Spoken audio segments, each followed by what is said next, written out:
the Healing Through Love podcast with Sharlene Lynch and Rose Davidson. David Essel discusses the realities of domestic violence and the need for effective victim support in episode 104. So we went back into the origin. And remember, Sharlene, in our belief system, anyway, all of this starts between 0 and 18. What leads to being in a relationship, and we'll stay stereotypical here, what leads to a woman being in a relationship with an abusive man? Because it happens both ways. Low self-confidence, low self-esteem. And usually they do not have the role models at home that are encouraging healthy confidence and healthy self-esteem. So you put those combinations together. And if a woman finds a guy that's attracted to her and gives her attention, and she's not used to getting attention, that's a hard thing to walk away from.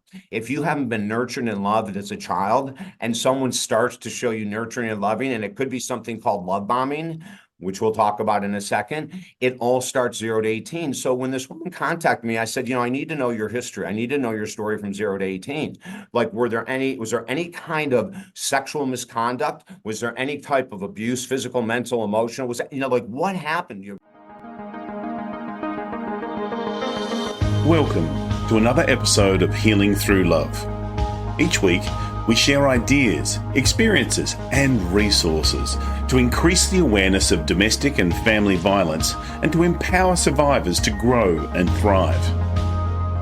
We talk with experts who share their advice, or with people who have experienced abuse, no matter where they are on their journey. This is all about healing through love. And now, here are your hosts, Sharlene Lynch and Rose Davidson.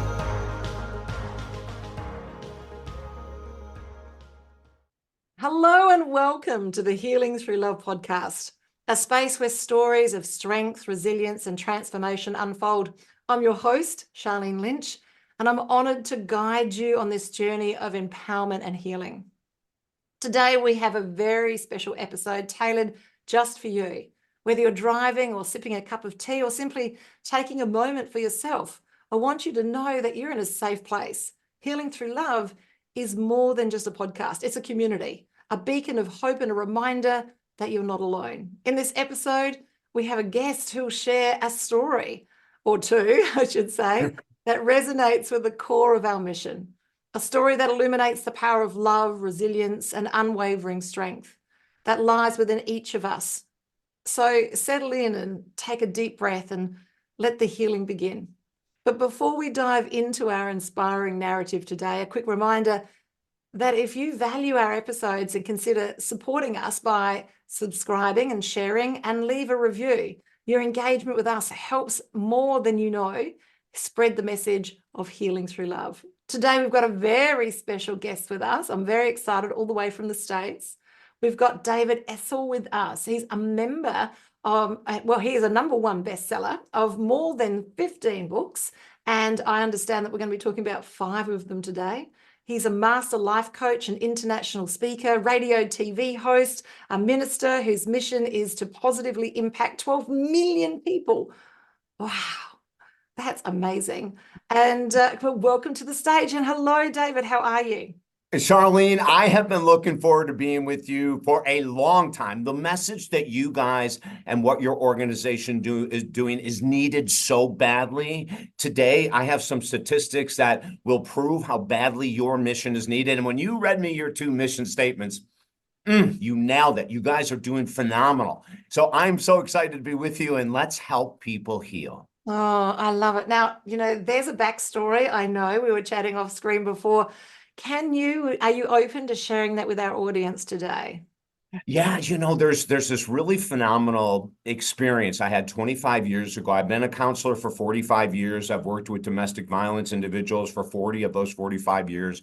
So I'm fairly well adjusted to what's needed to help people heal. I actually go into women's shelters and I train the counselors on the most recent information that they may not know of that could help them. But 25 years ago, I got a call from the state of Washington here in the United States. I'm in Florida. Washington is the opposite coast of the United States. And it was a woman that for years had been in domestic violence relationships. When we went back to the origin, and this is crucially important in the world of these relationships, we wonder, why would someone stay? Like, right? The signs are there. And Sharlene, here's something interesting. In my 45 years of counseling, I have found out that the signs of any unhealthy, dysfunctional, chaos-related relationship will be exposed between 30 and 60 days. It is there from the beginning. It is there. The signs are there.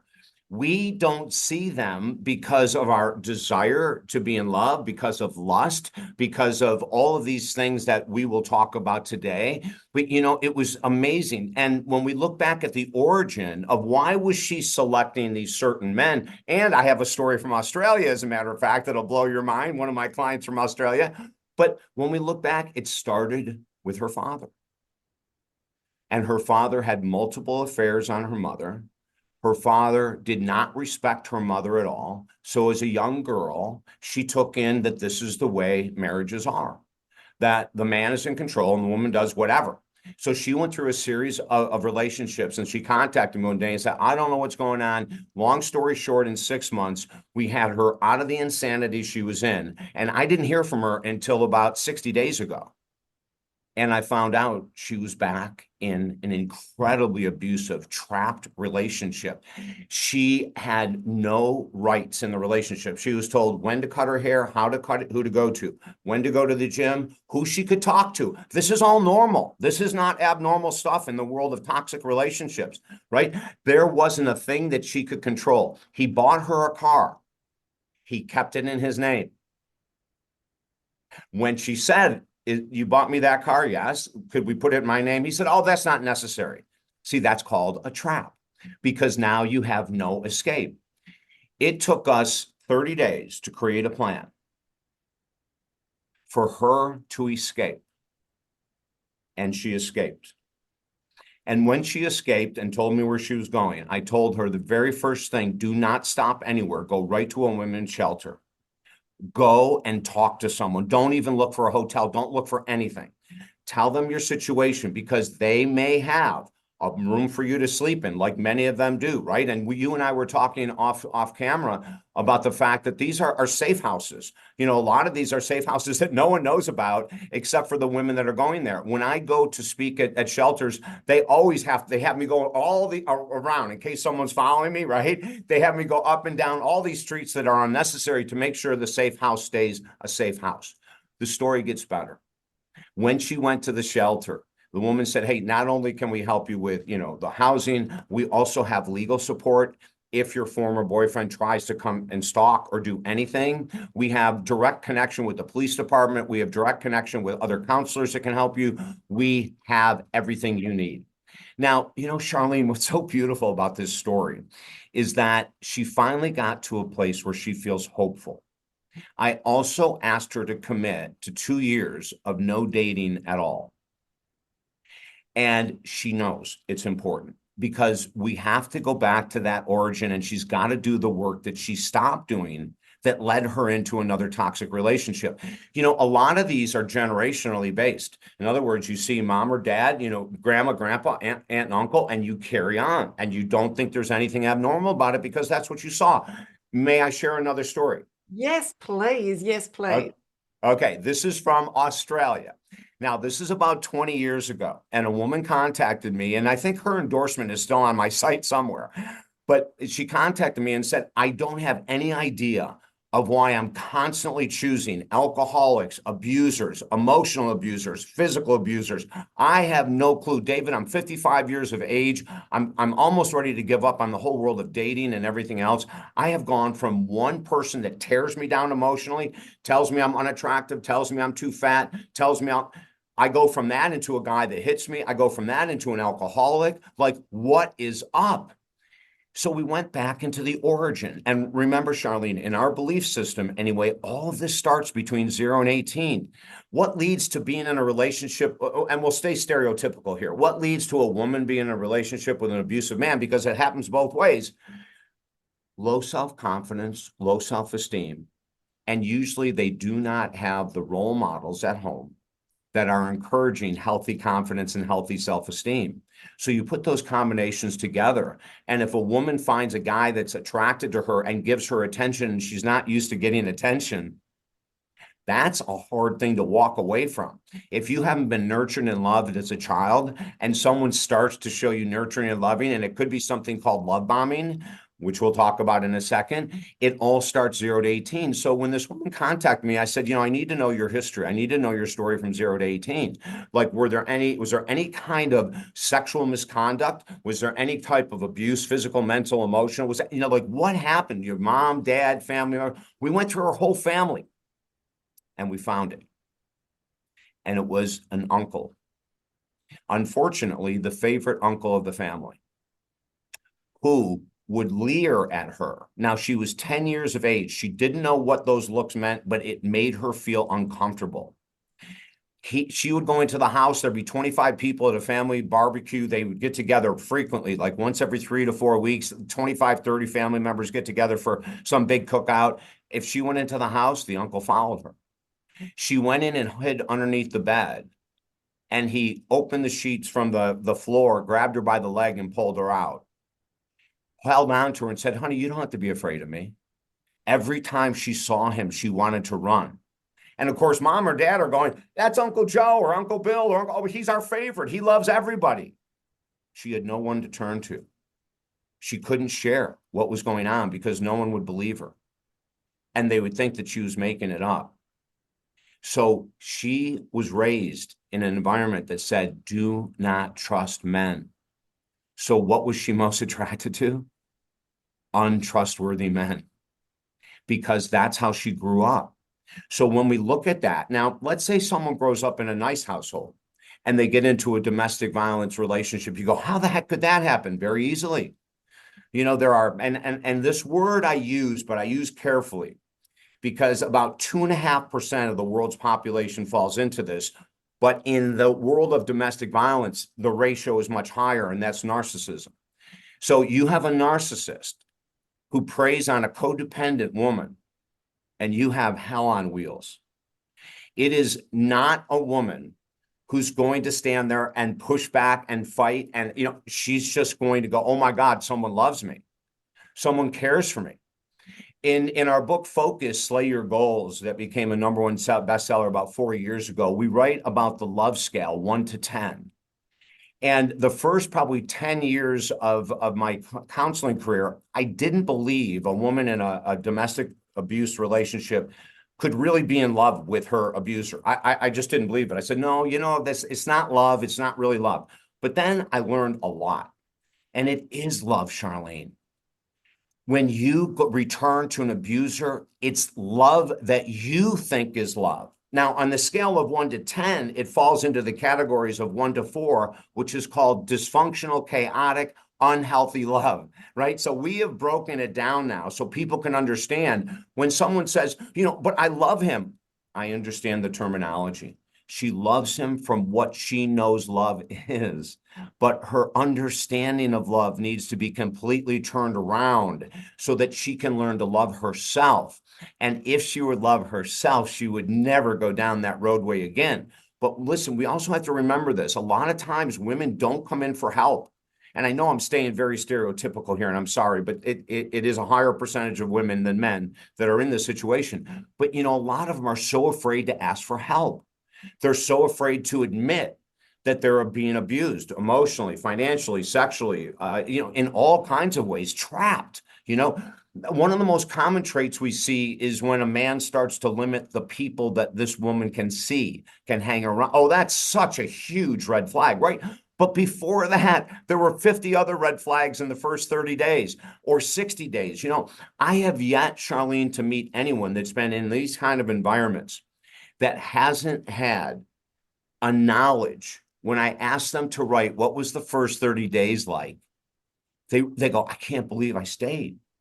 There was another woman I worked with. I just helped divorce out of another horrendous relationship. They were married 38 years. She was in an emotionally abusive, hellacious, emotionally abusive relationship for 38 years. We went back and I said, let's take a look at the first 30 days when you met this guy 38 years ago. Listen, and this is why I want everyone to wake up.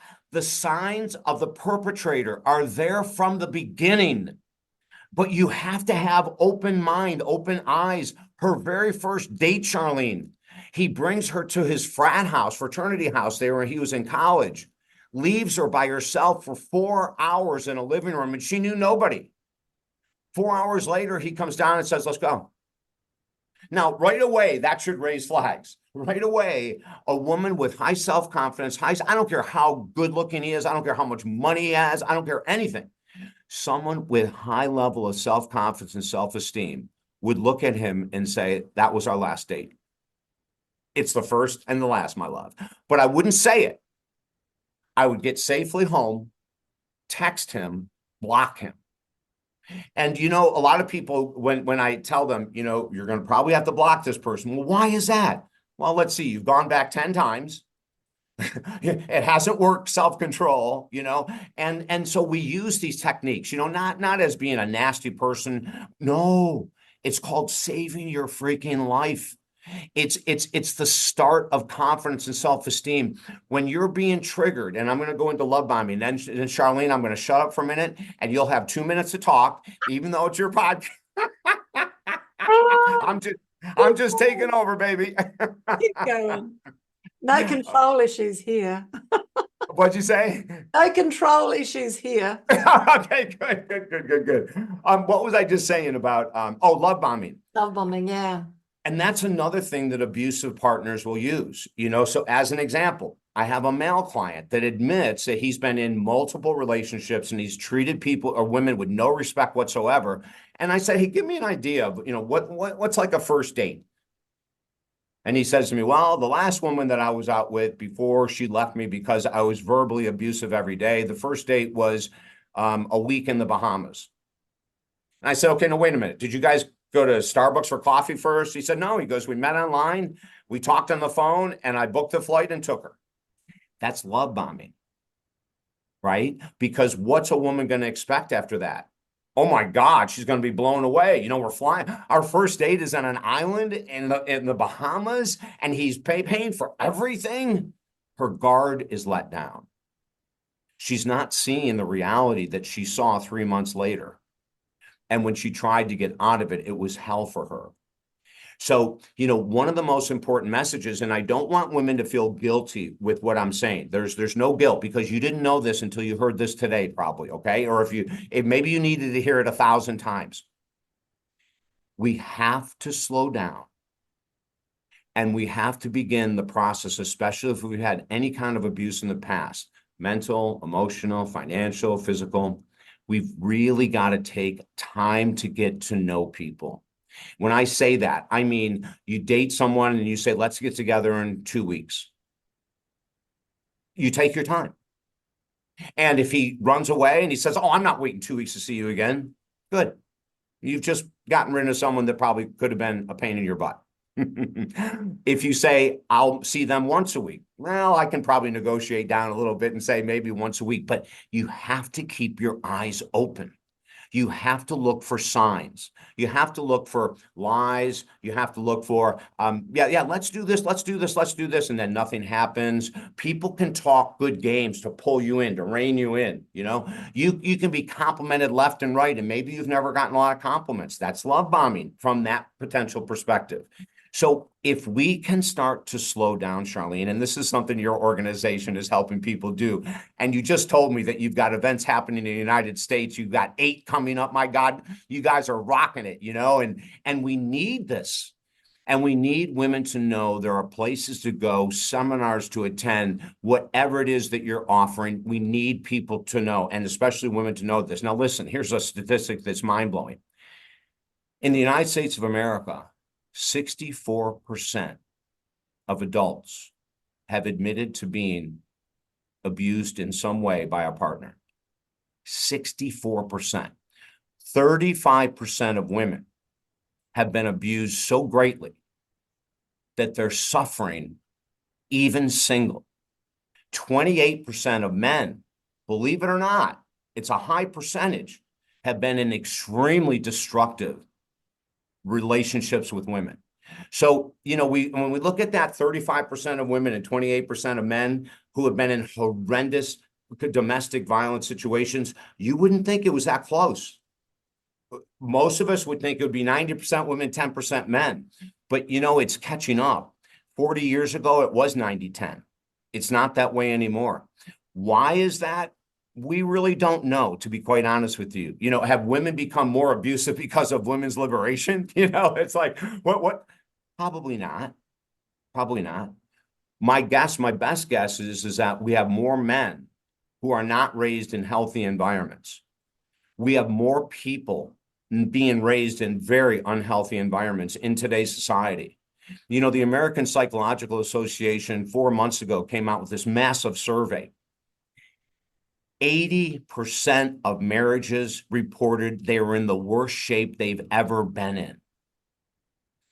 We have a lot of reasons for this. If you look back at the last 5 years of what this world has gone through, the human brain, emotions can only handle so much stress, and then we snap. And that's why we need to teach emotional regulation, which is a fancy word for how to deal with your emotions in a healthy way. We have to start it in elementary, middle, high school, college. Emotional regulation is never taught. In my profession as a counselor, it is probably one of the most powerful tools. Once you learn it, you start to trust your intuition. You start to say no instead of yes when you know no is the right answer. You shatter codependency. Now, every domestic violence individual who's trapped is in a codependent relationship with their abuser. And they have to learn how to get out. Another story, Sharlene, I lied a little while ago. I said I was going to give you time to speak. I'm not going to. There was a last one, and I'm gonna give you, let's see. I'm sure you can get everything you need to say in 60 seconds. So I'll just, but the last one I'm gonna tell you is that, and I can't mention anything else other than a very high profile wife. If I mention who her husband is, everyone knows, contacted me a year and a half ago, and we had to do the same thing. We had to help her escape the house. And it's always done with diversion techniques. It's always done with, I'm going here, I'm going there. We have people covering, girlfriends, boyfriends covering. I mean, it's quite a phenomenal experience to help people escape. And that's where the shelters can come in too. Every time I get a call from a woman in a domestic violence situation, the very first thing I say is, I'll definitely work with you as your counselor, but I want you connected with your local women's shelter today. I want you to have someone in your city. I'm not in your city. And even if I was, I'm not Rambo. I can't come and save you and beat people up and all that kind of stuff. I don't need to be in jail. But you do need to contact your local women's shelter. When we had this very high profile wife finally move far away, very first thing she did is she went to a women's shelter. She had to put away money in order to escape. She had to hide things.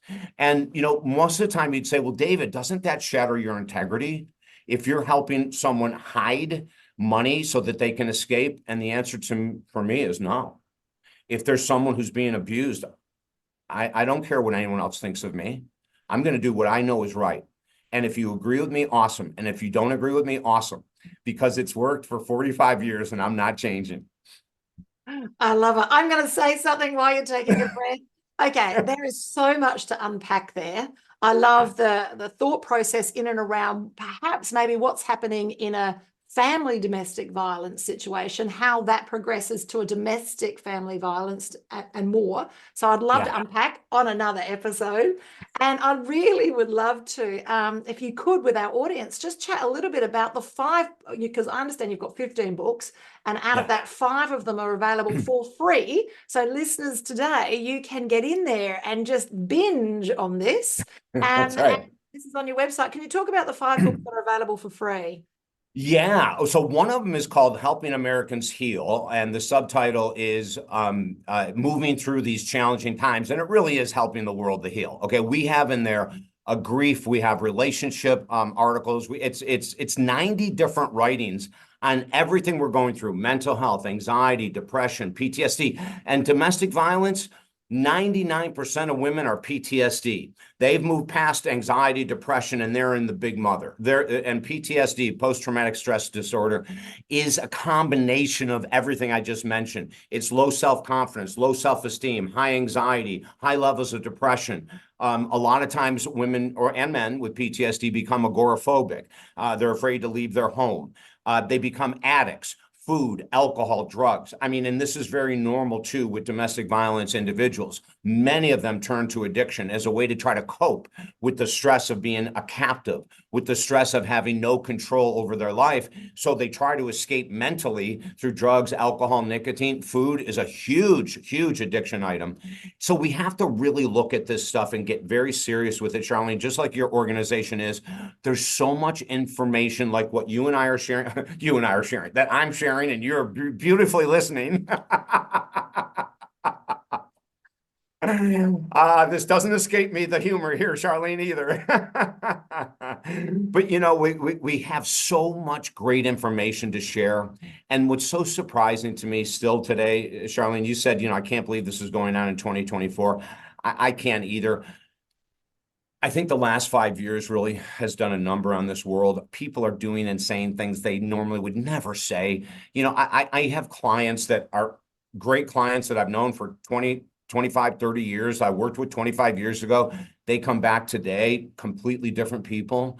Alcoholism is massive, you know, all around the world. It's a huge, when you put alcohol in with two people that have background differences, belief differences, whatever it might be, alcohol is an amazing fuel.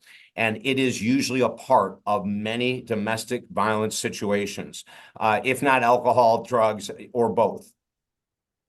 Absolutely, on every level. I'm a recovered alcoholic, so yes, I can tell that story.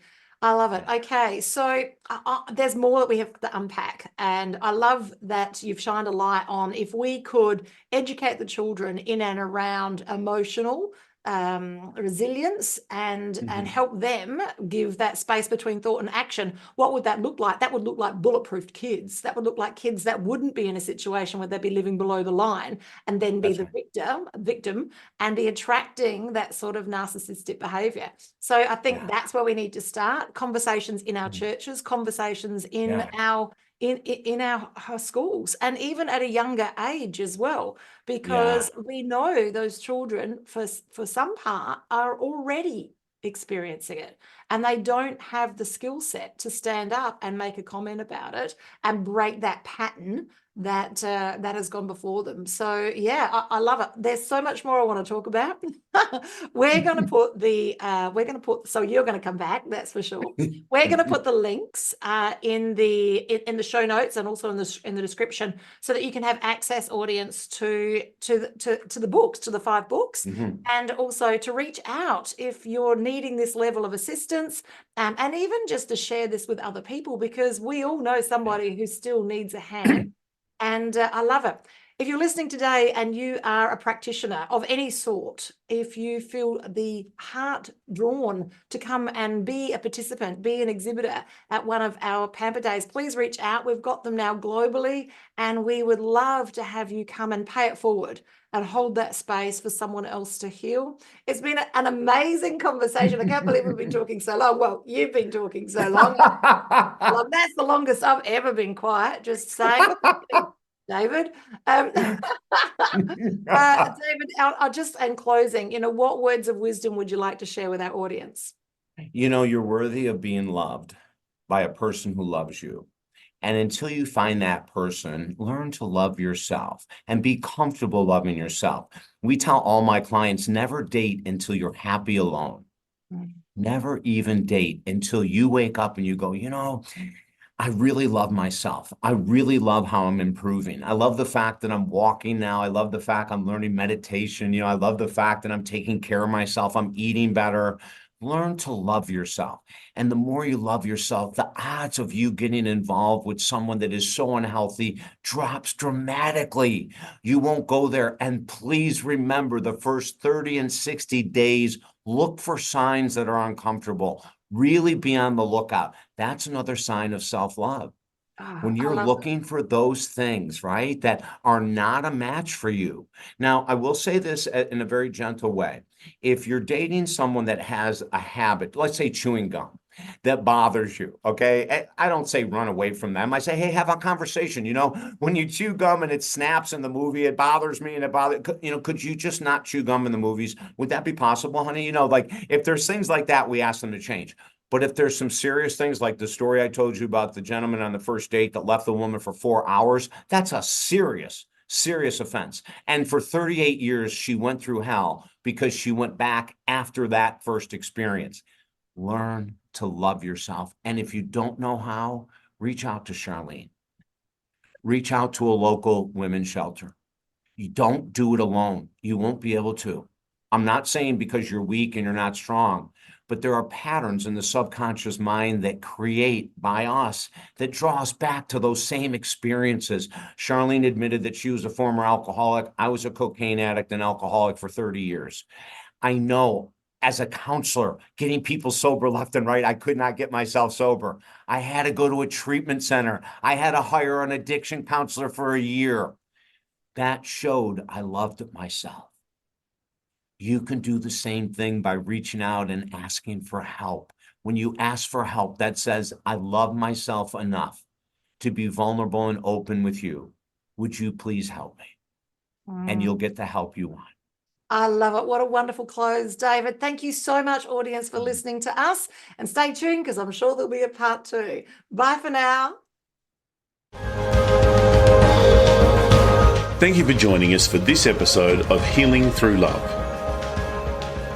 You can get further resources, see the show notes, or simply reach out to us via our website at htlaustralia.org. Thanks so much for joining us, and we look forward to your company next time on the Healing Through Love podcast.